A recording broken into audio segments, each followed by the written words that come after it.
Hello guys, welcome back to this channel. Guys, if you are new to this channel, make sure to hit the subscribe button and press the bell icon to get notified for each videos. Reliance industry limited के अंदर गिरावट क्यों चल रही है, इसके बारे में हम लोग जानने की कोशिश करेंगे। नो डाउट रिलायंस इंडस्ट्री एक अपने आप में बहुत बड़ी कंपनी है। आज की डेट में मार्केट कैप वाइज अगर आप देखेंगे तो सबसे बड़ी कंपनी है। 1.2 मिलियन करोड़, यानी ये इंडियन सिस्टम में आप समझिए तो 12,980 करोड़ रुपए की इसकी आज की डेट में मार्केट कैप है। बहुत बड़ी कंपनी है, मैं मानता हूँ, लेकिन फिर भी इसके गिरावट के कारण क्या हैं इसके बारे में हम लोग बात करें। लेकिन उससे पहले अभी की क्या स्टेटस है 12:47 का मैं आपके साथ शेयर करना चाहता हूँ। 1895 यानी 1895.30 के ऊपर लास्ट क्लोजिंग प्राइस के बाद आज ये 1914.25 के ऊपर ओपन हुआ और 1854.95 का लो बनाने के बाद 1917 का हाई भी बनाता है। बेसिकली यहाँ पे हाई पहले बनाया था, उसके बाद लो बनाया है 1854 का, और अभी ये करंटली ट्रेड हो रहा है 1863.35 के ऊपर, जो कि 31.95 रुपये जो है डाउन है अपने प्रीवियस क्लोजिंग प्राइस के रिस्पेक्ट में।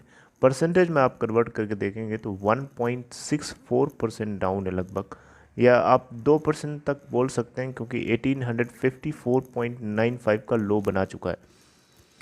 अभी तक जो टोटल ट्रेड किया है वॉल्यूम 98,29,855, और अगर आप देखें तो आज के लिए लोअर साइड लगा था 1705.8 का और अपर साइड लगा है तो 22,084.80 का। 49.86% डिलीवरी ली जा चुकी है 12 बजे तक का स्टेटस है। और रिटर्न परसेंटेज देखेंगे तो रिटर्न नो डाउट आपको थोड़ा सा हैरान कर सकते हैं। एक हफ्ते में 3.97% का नेगेटिव रिटर्न है। ईयर टिल डेट में 6% का लगभग रिटर्न है नेगेटिव में। 1 मंथ में 6% का नेगेटिव रिटर्न है। 3 मंथ में 0.72% का नेगेटिव। 6 मंथ में 9.79% का नेगेटिव। 1 साल में 36.08% का पॉजिटिव है और 2 साल में 50.60% पॉजिटिव और 3 इयर्स में 108.16% पॉजिटिव है। तो इसमें गिरावट के पीछे क्या कारण हो सकते हैं, अगर उसकी हम बात करें तो आप देखिए, पहले तो आप ये समझिए कि मैं यहाँ पे रिलायंस इंडस्ट्री लिमिटेड की बुराई करने के लिए बिल्कुल नहीं आया हूँ। जो हकीकत है वो मैं आपको बताऊँगा। बाकी वो अलग बात है कि वो आपको कहीं से बुरा लगे तो आपको वो चीज़ बुरा नहीं लगनी चाहिए। जो सच्चाई है उसको आपको एक्सेप्ट करना चाहिए। सच्चाई अभी देखिए जो मैं बता रहा हूँ ये पूरी तरीके से सच है या नहीं है, या होगा या नहीं होगा, इसके बारे में अभी तक कोई आइडिया नहीं है।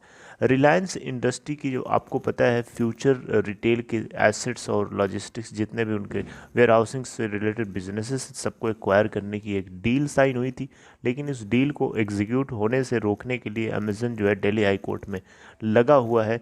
और फाइनल कंक्लूजन लगभग मैंने आपको एक मॉर्निंग में वीडियो के जरिए बताया था कि रिलायंस और फ्यूचर की जो डील है, इस डील को रोकने के लिए अमेज़न हर एंगल से कोशिश कर रहा है। और दिल्ली हाई कोर्ट अभी लेटेस्ट अपडेट्स में ये रास्ता निकालने की कोशिश कर रहा है कि फ्यूचर रिटेल जो है किशोर बियानी वो अमेज़न के साथ अगर समझौता कर लेते हैं, अगर सेटलमेंट कर लेते हैं, कोई बीच का रास्ता निकाल लेते हैं जिससे दोनों पार्टी को कोई दिक्कत ना हो, तो फिर ये डील नहीं हो सकती है। ये आप नोटिस करिएगा, क्योंकि दिल्ली हाई कोर्ट ने साफ साफ बोला है कि अगर समझौता हो जाता है तो no further movement in deal. Deal में किसी तरीके का फर्दर मूवमेंट नहीं होगा। तो वो एक रिलायंस इंडस्ट्री लिमिटेड के लिए बहुत बड़ी एक नेगेटिव बात हो सकती है, राइट। हालांकि ये पार्टीज़ के ऊपर अभी छोड़ा गया है, पार्टीज़ दोनों एग्री करती हैं या नहीं करती हैं। अमेज़न को भी एग्री होना पड़ेगा, फ्यूचर को भी एग्री होना पड़ेगा। दोनों अगर एग्री होते हैं उसके बाद सुप्रीम कोर्ट से 2 जज के पैनल बनाया जाएगा। वो दोनों जज मिल करके डिसाइड करेंगे कि रिलायंस फ्यूचर और अमेज़न के बीच में कोई बेटर से बेटर सेटलमेंट क्या हो सकता है, इंटरमीडिएटरी कोई सोल्यूशन निकालेंगे, उसके लिए उनको 7 से 10 दिन का टाइम फ्रेम दिया जाएगा, राइट, जो दोनों को सेटिस्फाई करे। तो इस पॉइंट ऑफ व्यू से अगर आप देखेंगे तो रिलायंस के लिए ये एक सेटबैक से कम नहीं है। रिलायंस इंडस्ट्री लिमिटेड के अंदर गिरावट का मेरे हिसाब से सबसे बड़ा कारण ये कि ये भी एक तरफ मार्केट पूरी तरीके से ऊपर की तरफ सर्ज हो रहा है, वहीं रिलायंस के अंदर हमें एक डाउनफॉल देखने को मिल रहा है, लगभग 1.65% अभी ये करंटली डाउन चल रहा है। तो यही सबसे बड़ा कारण मेरे को लगता है। बाकी आपको क्या लगता है, आप भी अपना कमेंट जो है कमेंट बॉक्स में अपना व्यू शेयर कर सकते हैं। ओके, तो यहाँ पे अब आपको पता है रिलायंस इंडस्ट्री एक बिज़नेस तो है नहीं, इसका रिटेल बिज़नेस है, वेयर हाउसिंग का इसके अलावा आपका टेलीकॉम का बिज़नेस है, पेट्रोकेमिकल का बिज़नेस है, राइट। तो बहुत सारा इनका बिज़नेस है। तो retail Reliance retail venture limited जो कि इनका रिटेल बिज़नेस है वो भी अपने आप में एक इम्पॉर्टेंट है। अगर उसके अंदर हमें कमजोरी दिखेगी या वो अगर हमें मजबूत नहीं होता हुआ दिखेगा तो डेफिनेटली उसका असर हमें इसके स्टॉक प्राइस के ऊपर जो है दिखेगा। Okay guys, so this is all for this video. अगर आपको इन्फॉर्मेशन अपडेटेड लगी, if you got something from here, please give a thumbs up to encourage this video and like this video. Last thing, if you want to open Demat or trading account, there is a link for you in description box of this video. Click on that link to open an account in Upstock. Take care. Thank you for watching this video.